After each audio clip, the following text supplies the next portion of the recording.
Harap-harapan yung panggarado sa atin ng gobyerno ito at administrasyon na ito.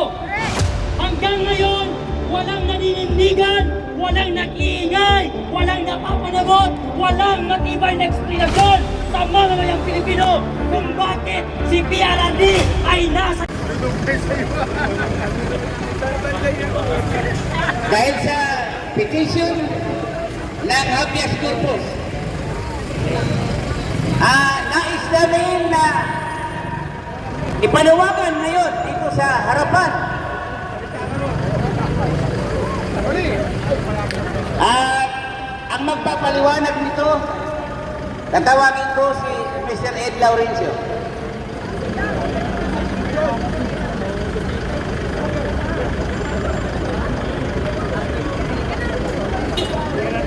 Hello. Dinig niyo ba ako dyan? Naririnig ba tayo? Mabuhay ang hakbang ng Mariso! Pakilakas natin! Mabuhay ang hakbang ng Mariso! Mabuhay ang PDP laban!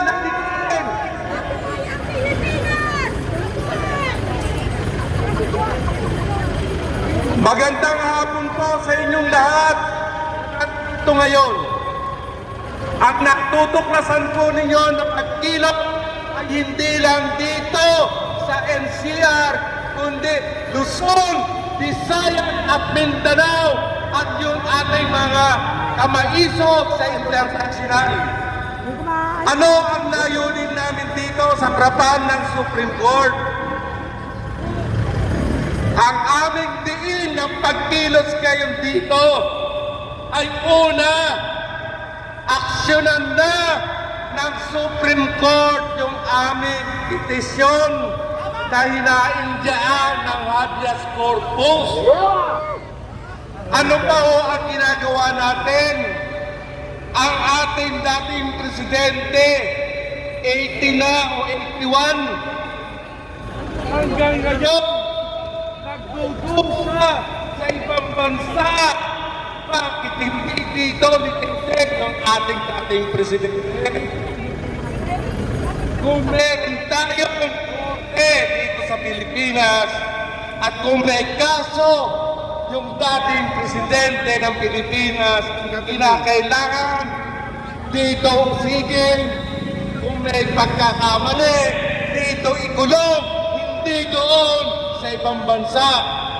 Ano ang alam ng ibang bansa dyan? Lintik na yan. Kinakailangan natin, hindi natin bibitawan. Ito ang ating susi. Susi ng pagkakaisa. Dahil wala nang mapapala ang mamamayang Pilipino dito sa administrasyon na bangag. Walang inatupag kung hindi magnakaw ng kapat ng pera ng mamamayang Pilipino. Yan ba ang gusto natin? Nakakatatlong taon na yung administrasyon. Kayo, di ba kayo ay nabudol? Nabudol nga! Hindi tayo magpapabudol. Kung si Bibi Sara ang sabi niya, kinakailangan ibalik ang tapang at malasakit. Yung mic po, yung mic. Yan ang gusto natin.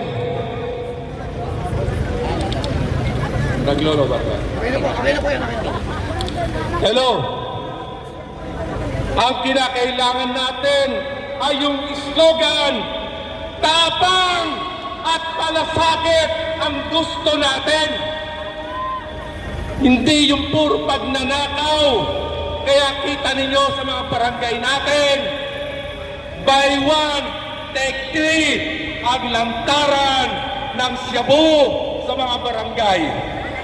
Yan ba ang gusto natin?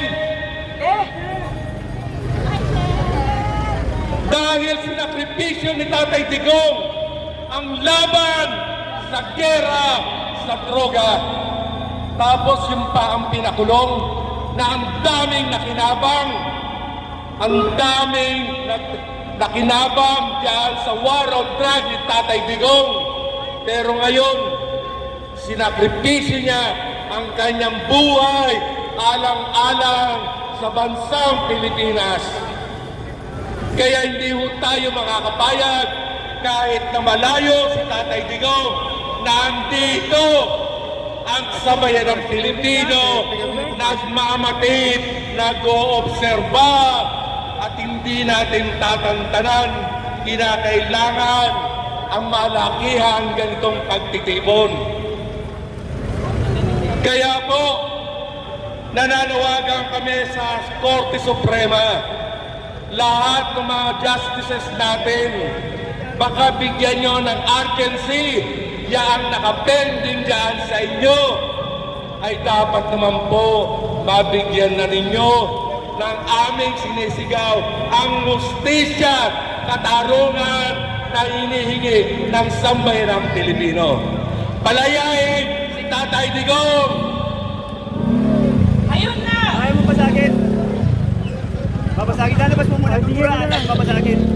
Kaya po, sa pagpapatuloy ng programa natin, tinatawagan po natin Lalabas mo. ang alyansa ng mga manggagawang tsuper sa lansangan, si kasama Jesse Olivar. Palakpakan po natin si kasama Jesse Olivar.